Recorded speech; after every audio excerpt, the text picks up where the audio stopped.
Camera বন্দী করা হয়েছে। আজ মুসলিমদেরকে অপরাধী প্রমাণ করানোর জন্য কত কত প্রতিতামায়ের কত এক কথায় কত মূর্তি আজকে তারা ভাঙলো, কত মূর্তি তারা ভাঙলো, কত ঠাকুর তারা ভাঙলো। ভাঙার পরে দোষ চাপানো হলো কাদেরকে? মুসলমানদেরকে। এই সেই সিসি ক্যামেরার মাধ্যমে আসল তদন্ত যখন বার হলো যে এটা কোনো মুসলমানের ছেলে নয়, বরং এটা আরএসএস এর চক্রান্তে আরএসএস এর লোকেরাই এ কাজ করেছে। তাহলে এই সিসি ক্যামেরার মাধ্যমে আজ পৃথিবীর দোষী নির্দোষীকে যদি এটাই প্রমাণ করা সম্ভব হয়, তাহলে আল্লাহ রাব্বুল আলামিন যে সিসি ক্যামেরা লাগিয়েছেন ওই ক্যামেরার মাধ্যমে অপরাধী প্রমাণ করা কি অসম্ভব হবে? একটু বুঝি আমরা। খাতাতে তো 9কে কেটে 6 করে দিলাম, মানুষকে বোঝানো গেল এ তো সেই, কিন্তু আল্লাহকে কি করে বোঝাবো? টাইম কাছাকাছি এসে গেছে, 2টা শেষ করলাম। একটা হলো আমার শরীরের অঙ্গ প্রত্যঙ্গ আমাকে অপরাধী করবে। 2, জমিনের যেই প্রান্তে যা কিছু করব, রাতে দিনে শুয়ে বসে যা কিছু করব, এমন কি ওই যে আসমানের নিচে আর জমিনের উপরে ফাঁকা জায়গাতেও, প্লেনের উপরে চেপে, রকেটের উপরে চেপে, এই জায়গাতেও যদি আমি কিছু করি, ওটাতেও ওই জায়গায় রেকর্ড হবে, একেবারে সাউন্ড সহ রেকর্ড হবে। সমস্ত কিছু রেকর্ড থাকবে আল্লাহর সামনে। তাহলে 2 রকম হলো, একেবারে সব কিছু রেকর্ড চলছে, কিয়ামতের দিনে এর প্রমাণ হবেই। 2 রকম গেল। 3 নম্বর যাই। আল্লাহ রাব্বুল আলামিন বলছেন ইয়ালামুনা মা তাফআলুন। আমরা দামি মানুষ আল্লাহর নজরে, আশরাফুল মাখলুকাত। আল্লাহ আমাদেরকে বানিয়েছেন, সৃষ্টি করেছেন। এই পৃথিবীর যারা মহান ব্যক্তি, ওই মহান ব্যক্তিগুলি যখন মরে যায়, ওই ব্যক্তিদের আত্মজীবনী প্রকাশ করা হয়। ওই ব্যক্তি কত সালে জন্মগ্রহণ করেছেন, তার বাপের নাম কি, মায়ের নাম কি, কোন স্কুলে পড়াশোনা করেছে, সে জীবনে কয়টা বই লিখেছে, সে জীবনে কি কি করেছে না করেছে, সবকিছু লেখা থাকে না? আত্মজীবনে লেখা থাকে না? মরার পর সেগুলিকে লেখা হয় আর আমরা সেগুলিকে জানতে পারি। ঠিক তেমনি আল্লাহ রাব্বুল আলামিন তিনি আমাদের জন্য সম্মানিত লেখক নির্ধারণ করেছেন, কাতেব, রাইটার নিযুক্ত করেছেন। আমরা কোথায় কি করছি, রাতে দিনে বসে শুয়ে কোথায় কি করছি না করছি, সব ওই রাইটার লিখছেন। কিরামান কাতিবিন, লেখক নির্ধারণ করা হয়েছে। বাম দিকে যিনি বসে আছেন খারাপ যা কিছু করব লিখবেন, ডান দিকে যিনি বসে আছেন আমরা ভালো কাজ কি করছি কি করব সবকিছু লিখবেন। আজকে যে আপনারা এই ফিল্ডে গভীর রাত্রিতে বসে আছেন, কোরআন হাদিস শ্রবণ করছেন, এগুলি বাম দিকে যিনি বসে আছেন লিখছে, রেকর্ড হচ্ছে। সবকিছু কিয়ামতের ময়দানে ভিডিও সহ হাজির হবে।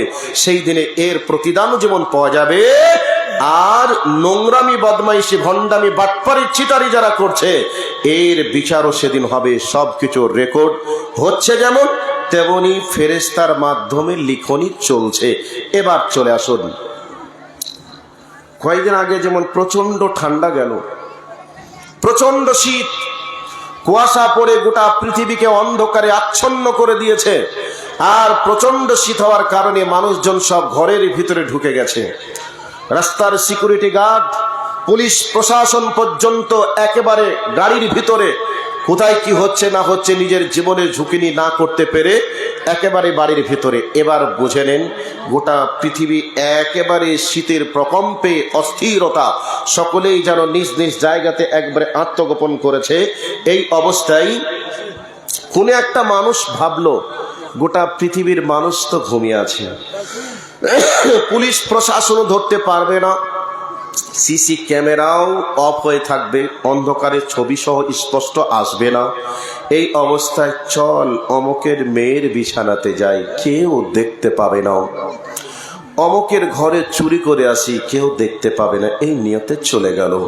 আচ্ছা বলুন, চলে গেল, অন্যায় করে নিল, সিসি ক্যামেরা রেকর্ড হলো না, পুলিশ প্রশাসন দেখতেও পেল না।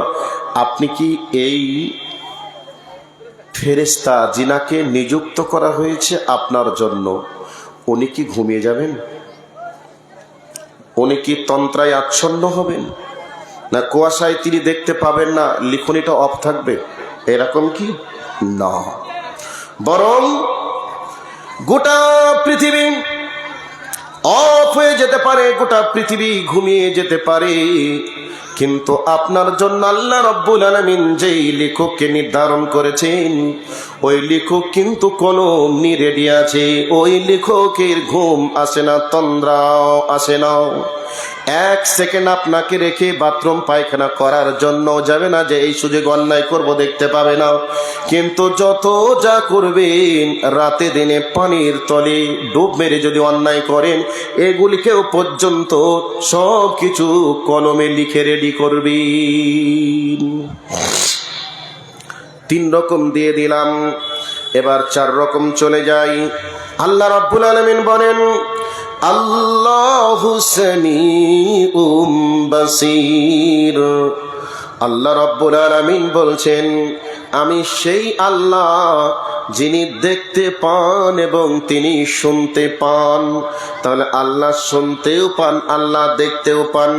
ইন্নাহু আলিমুম বিজাতিস সুদূর। যেগুলিকে আমরা খালি চোখে দেখতে পাই না, ওই জিনিসকে দেখার জন্য আমাদেরকে যন্ত্র লাগিয়ে, মেশিন লাগিয়ে দেখতে হয়। আল্লাহ রাব্বুল আলামিন বলছে, বান্দারে, যে জিনিসগুলিকে তোমরা দেখতে পাও না, ওগুলিকে আমি দেখতে পাই। এবার বাস্তব বলছি, শুনে নিন। আপনি আর আপনার স্ত্রী একই লেপের তলে মাথা লাগিয়ে শুয়ে আছেন, একই লেপের তলে, একই বালিশে। আপনার অন্তরের ভিতরে কি যেন লুকোচুরি খেলছে, আপনার স্ত্রী জানে না। আর আপনার স্ত্রীর মনের ভিতরে কি যেন লুকোচুরি খেলছে, এটা আপনিও জানেন না। কিন্তু আমার রব বলছেন, বান্দারে, তুমি কথাটাকে এখনো ডেলিভারি দাওনি। তোমার স্ত্রী এত কাছাকাছি পাশাপাশি আছে, তাও তোমার স্ত্রী পর্যন্ত জানতে পারেনি। কিন্তু আমি আল্লাহ জানি তোমার অন্তরে কি লুকোচুরি খেলছে। এবার এই কথা বলার পিছনে কারণ আপনাদেরকে একটু বলে দিই। আজ বর্তমান পৃথিবীতে মানুষের ঈমানকে নষ্ট করার জন্য একটা ফিরকার আবিষ্কার হয়েছে। ওই মানুষগুলো বলে, কিয়ামতের ময়দানে তুমি যদি আসামি হয়ে যাও, আর আল্লাহ যেদিন হাকিম হবে, ওই হাকিমের কাছে তুমি কি করে সেদিন আসামির কাঠগড়ায় দাঁড় হবে? তুমি সেই দিন দোষী না নির্দোষী কিভাবে প্রমাণ করবে? দুনিয়াতে যেমন হাকিমের কাছে তুমি দোষী না নির্দোষী প্রমাণ করার জন্য যেমন উকিল লাগে, সেরকম ভাবে মহান রবের কাছে তোমাকে দোষী নির্দোষী প্রমাণ করার জন্য এখানে উকিল লাগবে। কিন্তু তাদেরকে আমি বহু জায়গায় বলেছি, আজ বর্তমান পৃথিবীতে আমি দোষী না নির্দোষী এটাকে প্রমাণ করবে কে? পুলিশ আমার নামে যেমন চার্জশিট বানিয়ে দেবে, সেই রকম ভাবে উকিল দোষী না নির্দোষী প্রমাণ করে হাকিমের কাছে সেটা প্রমাণ করবে আমি দোষী না নির্দোষী। দোষী যদি হয় শাস্তি, আর দোষী যদি না হয় নির্দোষী প্রমাণ করতে পারলেও আমি একবারে বেকসুর খালাস। কিন্তু বন্ধুরে, আমি যখন অন্যায়টা করেছিলাম তখন কিন্তু হাকিম আমার কাছে ছিল না, সে দেখেওনি। কিন্তু আমার যিনি হাকিম, তিনি স্বচক্ষে দেখেন আমি কি করছি না করছি। আর আমার যিনি হাকিম, তিনি স্বচক স্বকানে তিনি শ্রবণ করেন আমি এ কথা বলেছি কি না বলিনি। অতএব দুনিয়ার উকিলের সঙ্গে হাকিমের সঙ্গে আল্লাহকে কম্পেয়ার করে সেদিন দোষী নির্দোষী প্রমাণ করার কোনো সুযোগ থাকবে না। বরং কিয়ামতের ময়দানে আপনি অপরাধী কি না এটা সরাসরি আল্লাহ রাব্বুল আলামিন নিজে প্রমাণ করবেন। অতএব আল্লাহ রাব্বুল আলামিন, আমি আপনি যা কিছু করি, যা কিছু বলি, তিনি নিজ কানে শুনেন এবং নিজ চোখে দেখেন। এবার আপনাদের অনেকের মানুষের প্রশ্ন থেকে যাবে, মাওলানা, সেই আল্লাহ আছে আরশে আজিমে, অতএব ওখান থেকে কি করে দেখতে পাবে? এটা আপনাদের হয়তো জ্ঞানের স্বল্পতার কারণে এমন প্রশ্ন এসে যেতে পারে। কিন্তু আল্লাহ সম্পর্কে আপনাকে বলে দিই, আকীদা সাফ করা লাগবে। এবার একটু আপনাদেরকে আল্লাহর আকীদা সম্পর্কে বা আল্লাহ সম্পর্কে আকীদা কেমন হওয়া লাগবে একটু বলে দিই। যখন আমরা দেখি আমাবস্যার রাতটা তাহলে অন্ধকার রাত, ওই অমাবস্যা রাতে যদি আকাশে মেঘ লেগে যায় তাহলে আর একটু অন্ধকার হবে। তাহলে অমাবস্যার রাতে একবারে কালো ঘন অন্ধকার মেঘে আচ্ছন্ন করে রেখেছে আকাশকে। এই অবস্থায় কালো একটা পিঁপড়ি কালো একটা পাথরের উপর দিয়েও যদি হেঁটে যায়, আল্লাহ রাব্বুল আলামিন তিনি ওই পাথরের উপরে হেঁটে যাওয়া পিঁপড়িটাকে পর্যন্ত আল্লাহ রাব্বুল আলামিন স্বচক্ষে তিনি দেখেন। এবং ওই পিঁপড়ির পায়ের আওয়াজটা যদি টিপ টিপ করে পানি পড়ে কালো পাথরের উপর দিয়ে হেঁটেও যদি চলে যায়, আর যদি পিট পিট করে পানি পড়ে, তারপরে ওই কালো পিঁপড়ির পায়ের আওয়াজটা পর্যন্ত রব্বুল আলামিনের কানে পৌঁছে যায়। অতএব সেই দিন দোষী নির্দোষী প্রমাণ করার জন্য কাউকে প্রয়োজন হবে না। আল্লাহ রব্বুল আলামিন তিনি স্বচক্ষে দেখেন, আর আল্লাহ রব্বুল আলামিন তিনি সব কিছু শ্রবণ করেন। অতএব এই 4 রকম পদ্ধতিতে বিচার চলবে। এই 4 রকম পদ্ধতিতে যদি বিচার চালু হয়ে যায়, তাহলে বলুন তো এমন কেউ কি বুদ্ধিমান আছে যে সেই দিন আল্লাহর চোখে ফাঁকি দিয়ে নিরপরাধী প্রমাণ হয়ে একেবারে ধোয়া তুলসীর পাতা হয়ে জান্নাতে চলে যেতে পারবে? এরকম বুদ্ধিমান কেউ আছে যে আল্লাহকে সেদিন ধোঁকা দিতে পারবো? সেই দিন আমি বেঁচে যাব, আল্লাহকে বুঝিয়ে দিতে পারবো না? এরকম কোনো বিদ্বান পৃথিবীতে জন্ম হয় নাই।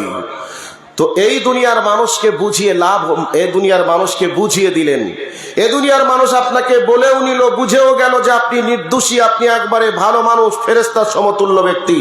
তো এই দিকের মানুষ বলে কি হবে? কিয়ামতের ময়দানে যেদিন বেড়া জালে আটকা পড়বেন, সেই দিনের পরিস্থিতি পরিবেশটা কতটা জটিল ও কঠিন হবে, ওই দিন সম্পর্কে আমাদেরকে ভেবে চিনতে পা বাড়াতে হবে। সম্মানিত উপস্থিতি, সেই চিত্র নিয়ে আপনাদের কাছে আলোচনা করছিলাম। হাসরের ময়দানের বিষয়টা কতটা জটিল ও কঠিন, দিনে আমার আপনার এভাবে বিচার চলবে, সেই দিনের পরিস্থিতিটা কতটা ভয়াবহ হবে, ওই দিন সম্পর্কে কি একটু আমাদের অন্তরে ভয় এসেছে? আমরা কি কোনোভাবেই একটু ভয় ভাবনা চিন্তা নিয়ে আমরা কি একটু আল্লাহর কাছে ফিরে যাওয়ার চেষ্টা করছি? আমরা তো কিছুই করছি না। সম্মানিত উপস্থিতি, না, সেই দিনের পরিস্থিতি পরিবেশটা কতটা জটিল হবে। সেই দিন যদি কোনো মানুষ আটকা পড়ে যায়, একদিন পর যদি তার বিচার হয়, তাহলে এই দিনের 50,000 বছর সমান একটা দিন, তাহলে সেই দিন কিয়ামতের ময়দানে 50,000 বছর সমান দিন থাকতে হবে। এই 50-60 বছর সুখের জন্য আমরা হালালকে হারাম মনে করলাম না, হালালকে আমরা হালাল এটা দেখলাম না, হারামকে হারাম মনেও করলাম না। আমরা মুখে যা আসলো তাই খেলাম, যেখানে টাকা পেলাম সেখানে হাত লাগালাম, উপার্জন করলাম, আর দুনিয়ার সুখের আশায় আমরা সব কিছু তৈরি করার চেষ্টা করলাম। গাড়িতে এসি লাগালাম, বাড়িতে এসি লাগালাম, বাথরুমেও এসি লাগালাম, ভালো দামি ভালো ভালো গাড়ি, ভালো বাড়ি, সব কিছু তৈরি করে আনন্দের চিত্তেই আমরা ঘুরছি। কিন্তু ভাই আমার, সেই দিন যেই দিন 50,000 বছর সমান দিন হবে, মানুষের মাথা থেকে 1 মাইল দূরে সূর্য থাকবে, ওই দিন যদি একদিন আটকে যায়, দুনিয়ার 50,000 বছর সমান আমাকে হাসরের মাঠে থাকতে হবে। যদি 2 দিন হয়, তাহলে 1 লক্ষ বছর আমাকে সেই হাসরের ময়দানে বন্দী হয়ে থাকতে হবে। সেই দিনের ব্যাপার নিয়ে আমরা কি একটু ভাবনা চিন্তা করলাম? যদি এই ভাবনা চিন্তা আসে, তাহলে আমরা কি আর বেনামাজি থাকবো?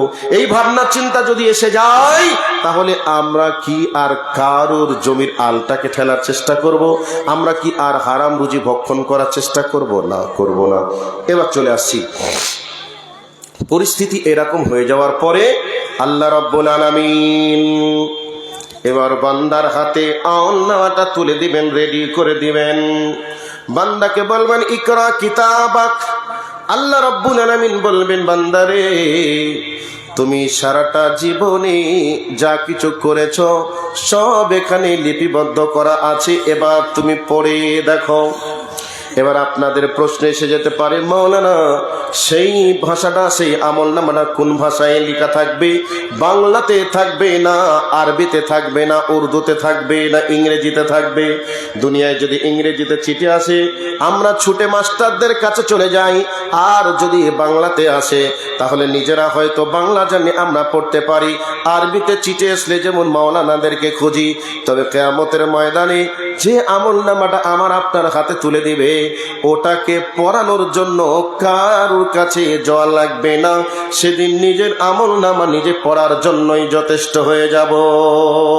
এ তো সেই পাপ যেই পাপটা অমুকের সঙ্গে করেছিলাম, এ তো সেই পাপ যেই পাপটা আমি অমুক মৌলানার বিরুদ্ধে গীবত করে করেছিলাম, এ তো সেই পাপ যেই পাপটা আমি রিক্সাওয়ালাকে 2 টাকা ভাড়া কম দিয়ে করেছিলাম, এই তো সেই পাপ যেই পাপটাকে অমুককে ওজনে মাল দিতে গিয়ে কম দিয়েছিলাম, অমুকের সঙ্গে আমি মাল নেওয়ার সময় বেশি নিয়েছিলাম, এ তো সেই অপরাধ যেই অপরাধটা আমি অমুক জায়গায় বসে করেছিলাম।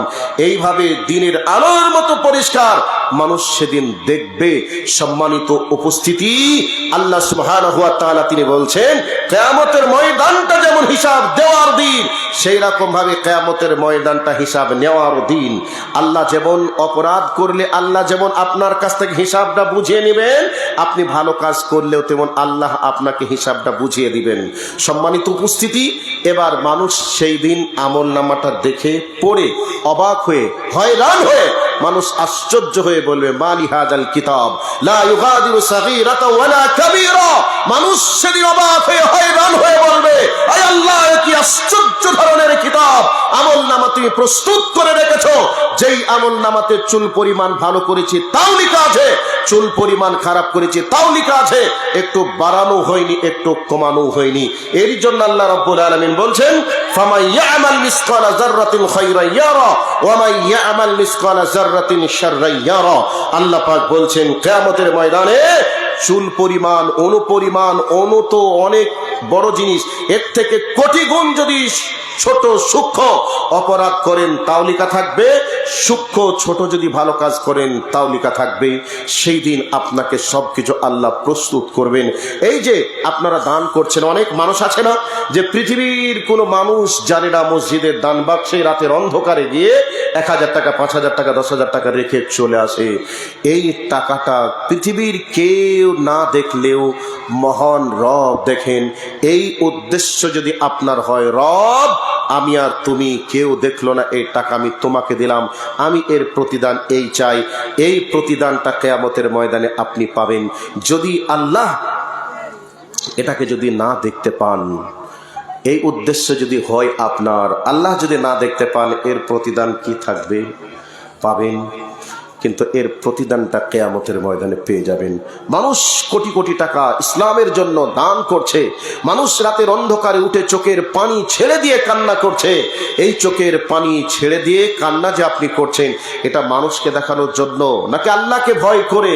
পৃথিবীর মানুষ আপনাকে মনে করলেও করতে পারে যেটা আল্লাহকে ভয় করে কাঁদছেন, কিন্তু লোক দেখানোর জন্য যদি হয়, এটা আল্লাহ তিনি দেখেন যেটা কাকে সন্তুষ্ট করার জন্য চোখের পানিটা ফেলেছে। সম্মানিত উপস্থিতি, সেই কিয়ামতের ময়দানে পঙ্খানুপঙ্খ হিসাব আমাকে আপনাকে দিতেই হবে। সেই পরিস্থিতি পরিবেশটা কত জটিল ও কঠিন হবে। সেই জটিল ও কঠিন দিন প্রসঙ্গে আল্লাহ সুবহানাহু ওয়া তাআলা তিনি বলছেন ইয়াউমা ইয়াফিরুল মারউ মিন আখিহি। সম্মানিত উপস্থিতি, বক্তব্যের একবারে শেষ প্রান্তে আমি এসে গেছি, সেই দিকে লক্ষ্য রেখে আমি কথা বলছি। একটু ভালো করে এসে গেছে বক্তা, আসছে, টাইম হয়ে গেছে, ওই জন্যই বলছি। আচ্ছা ঠিক। তো এই পৃথিবীতে যদি কোনো ভাই অন্যায় করে আর ভাইকে কেউ যদি বলবো মার্ডার করব, মেরে দিব, সর্বপ্রথম ভাই কার কাছে যাবে একটু বলেন তো? আপনারা 4টা ভাই বা 2টা ভাই, তো আপনার কোনো একটা ভাইকে যদি কেউ বলে মার্ডার করব, ওই ভাইটা সর্বপ্রথম কার কাছে যাবে? সর্বপ্রথম এই পৃথিবীতে ভাই ভাইয়ের কাছে ছুটে যাবে, বিপদে পাশে দাঁড়াবে, ভাইকে গিয়ে বলবে ভাই আমাকে অমুকের বেটা অমুক আমাকে মার্ডার করব বলেছে। এ কথা যদি ভাই শুনতে পাই, তাহলে ভাইকে বলবে ভাই টেনশন করিস না, আমি তোর ভাই আছি, আমি দেখি কি করতে পারি। এই বলে ভাইকে বুক ভরা সাহস দিয়ে ভাইকে বলবে তুই বাড়িতে থাক, দেখি আমি কারোর কাছে কিছু করতে পারি কি না। এ বলে ভাইকে সাহস দিয়ে ভাইয়ের পাশে দাঁড়াবে কি দাঁড়াবে না? দাঁড়াবে। তো বিপদে পড়লে ভাই ভাইয়ের কাছে ছুটে আসে, বিপদে পড়লে ভাই ভাইয়ের কাছে ছুটে যায়।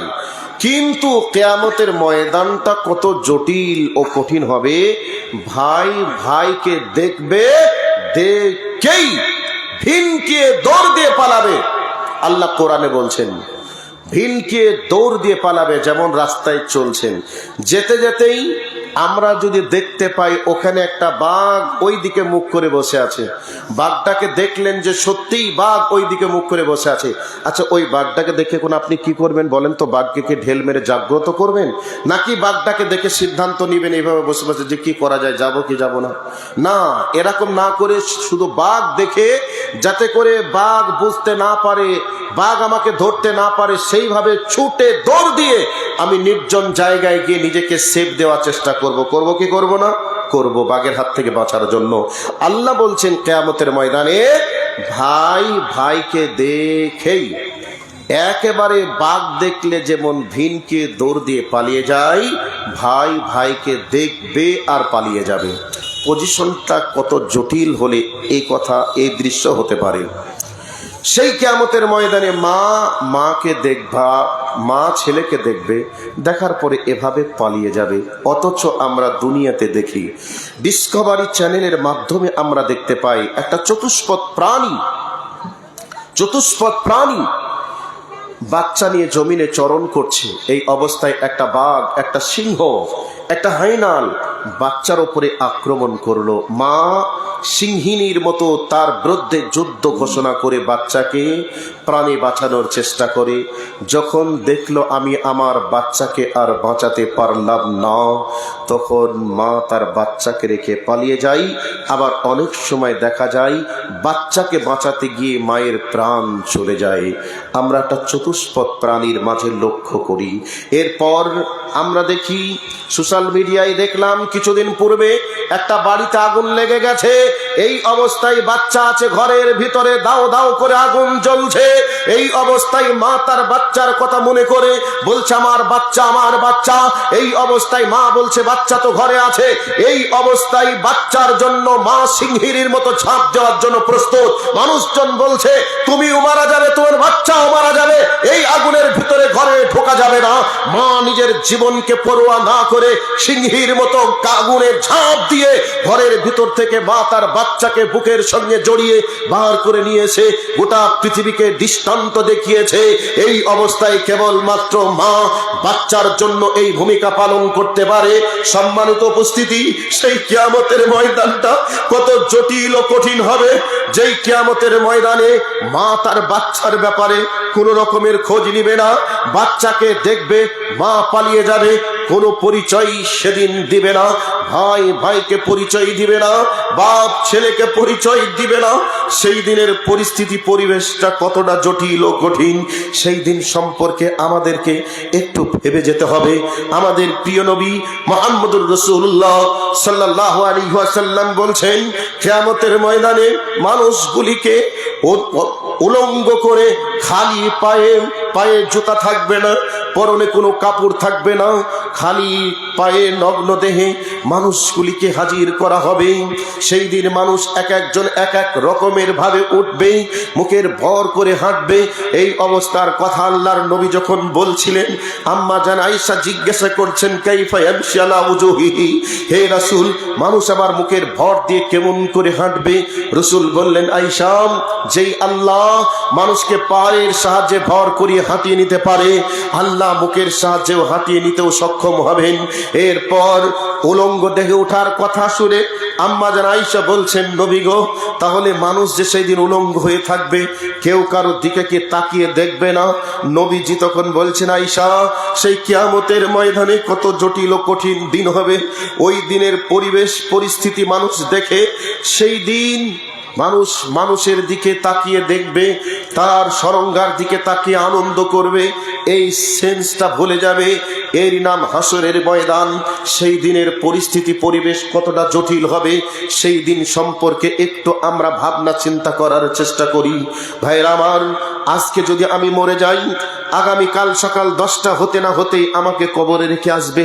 আমাকে এখন ভেবে নিতে হবে আমার জীবনের যে বয়স অতিক্রম করে এসে গেলাম, এই বয়সে আমি যা পরকালের জন্য করেছি, আমার স্থানটা কোথা হবে, জান্নাতে নাকি জাহান্নামে?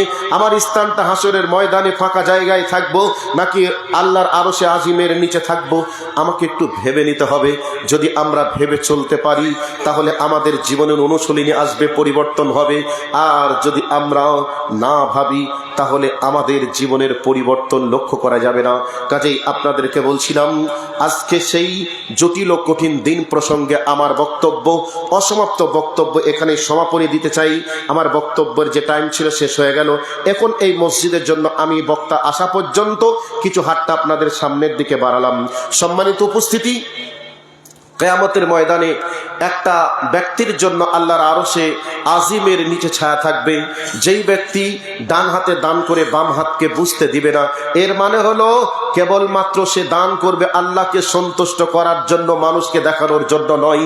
আজকে ওই আরশে আজিমের নিচে ছায়া নেব, এইরকম চিন্তা চেতনা যাদের থাকবে আল্লাহকে সন্তুষ্ট করার জন্য, যদি 5000 থাকে 5000, 5000 নেই 500 আছে, 500 নেই 100 আছে, 100 নেই 50 আছে, 50 নেই 10, 20, 5 টাকা হলেও আপনার আল্লাহকে জমা করুন। আর আল্লাহকে বলুন, আল্লাহ তোমার নবী বলেছেন যে ব্যক্তি দুনিয়াতে আল্লাহর ঘর বানাবে সেই ব্যক্তির জন্য আল্লাহ জান্নাতে ঘর বানাবেন। আমি জান্নাতে ঘর পেতে চাই।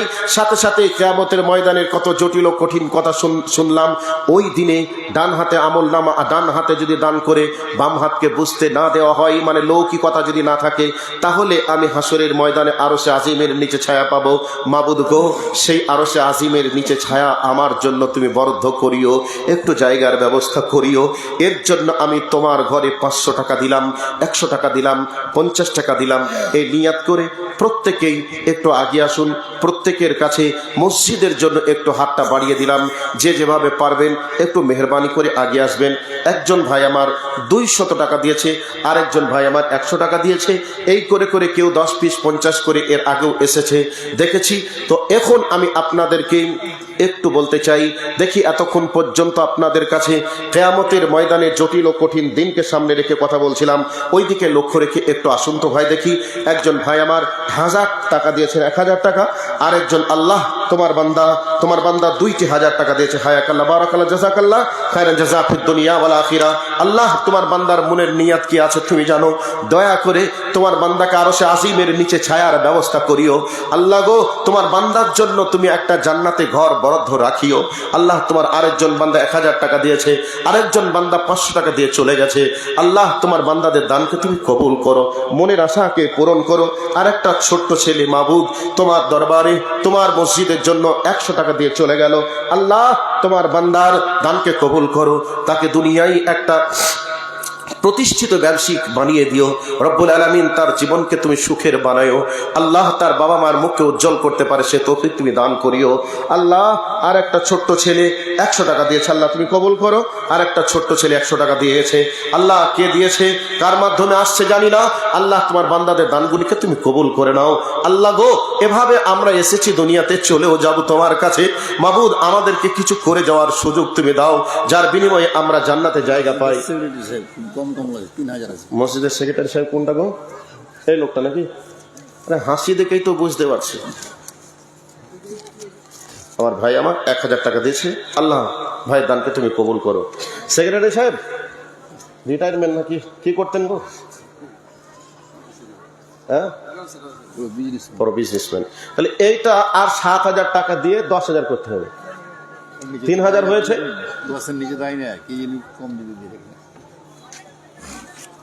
যাই হোক, আমার আরেক বাবাজি 100 টাকা দিয়েছে। আচ্ছা ওটা লিখুন 7000 টাকা আর 7000, হ্যাঁ তাহলে 20,000 টাকা চাইলে হয়তো 10,000 দিত, তাই না? সভাপতি সাহেব, সেক্রেটারি সাহেব, এটা করা যাবে না। হ্যাঁ, কয় টাকাটা দেন তাড়াতাড়ি? 7000 টাকা। আচ্ছা 2000 টাকা নগদ দেন, 5000 টাকা বাকি রেখে দেন। মসজিদের কাজ শুরু হবে, আস্তে আস্তে আপনি দিয়ে দেবেন। 2000 টাকা নগদ দেন, 5000 টাকা বাকি থাক। এটাতে ছাড়বেন তো নাকি? আচ্ছা কত হলো? কত আছে? 2000 দিয়ে 5000 হলো, তাই তো? আর 5000 টাকা বাকি। লিখুন না গো, আপনাদের কলমের কালি শেষ হয়ে যাবে নাকি লিখতে গিয়ে?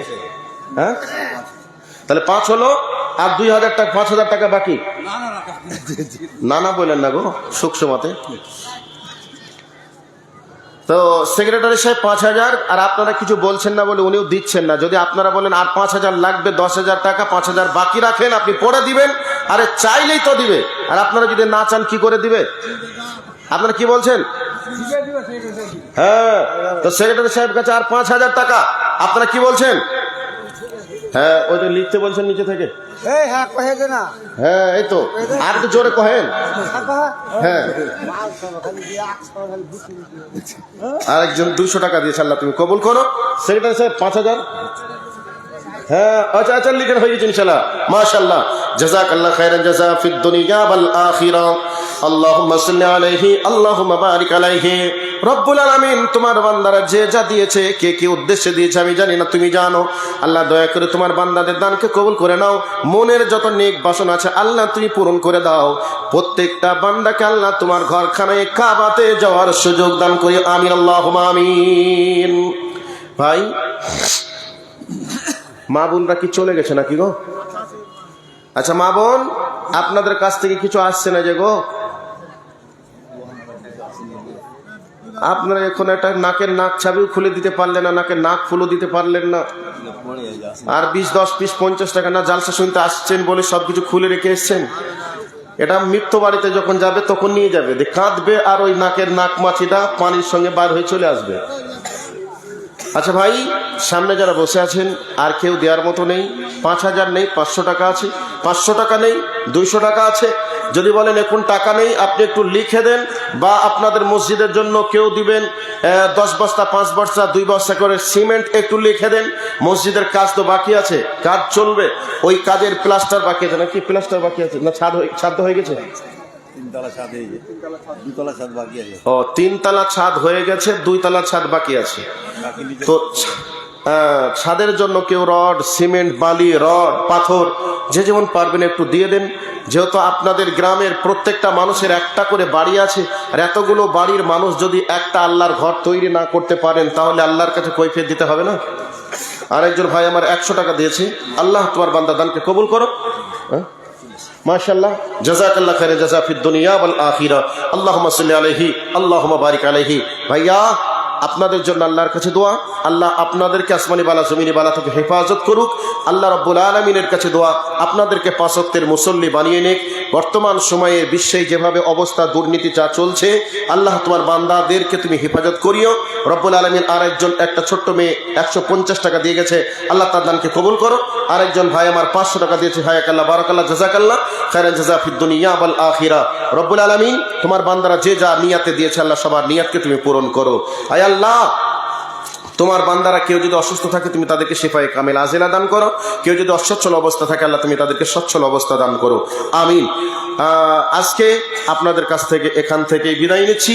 হায়াত বাকি তো মোলাকাত বাকি, আবার কোনোদিন দেখা হবে ইনশাআল্লাহ।